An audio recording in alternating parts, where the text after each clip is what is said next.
అన్న ఒకసారి స్టేషనరీ పోదాం అన్న, బ్లూ పెన్ తెచ్చుకుంటా ఒకటి. ఎందుకురా? మర్చిపోయినా అన్న, ప్రిలిమ్స్ ఉంది 3 రోజులలో. ప్రిలిమ్స్కి బ్లూ పెన్తో రాస్తాను. మరి వాడాల్సింది black pen, black ball point pen. Okay, open చేయి instructions.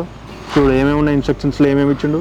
Admit card, transparent hall ticket ఫోల్డర్లో తీసుకొని వెళ్ళు. First one. Okay. Photo, name and date విజిబుల్గా ఉండాలి. ఓకే. బ్లర్గా ఉంటే ఏం చేయాలి నువ్వు? 2 ఫొటోస్ తీసుకెళ్ళి, 2 పాస్పోర్ట్ సైజ్ ఫొటోస్ తీసుకెళ్ళాలి. ఒరిజినల్ ఫోటో ఐడి సెంటర్ దగ్గర అడగొచ్చు కాబట్టి అండర్టేకింగ్ కూడా తీసుకెళ్ళాలి. ఓకే. అండ్ ఫోటో క్లియర్గా ఉంటే ఒరిజినల్ ఫోటో ఐడి ఏమేమి తీసుకెళ్ళాలి?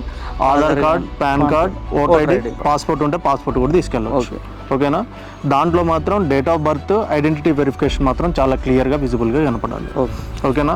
అండ్ టైం మేనేజ్మెంట్కి నువ్వు క్లియర్గా 1 hour ముందే రీచ్ అవ్వు. అండ్ డిజిటల్ వాచ్ అసలే ఎలా ఉండదు, ఎనలాగ్ వాచ్ తీసుకెళ్ళవచ్చు. సరేనా? అంటే టైంకి నీకు ఈజీ ఉంటుంది కాబట్టి డిహైడ్రేట్ అవ్వకుండా ఉండడానికి వాటర్ బాటిల్ కూడా ట్రాన్స్పరెంట్ వాటర్ బాటిల్ పెట్టుకోండి. ఓకే స్టూడెంట్స్, ఈ ఇన్స్ట్రక్షన్స్ అన్నీ క్లియర్గా ఫాలో అవ్వండి. All the very best. All the very best.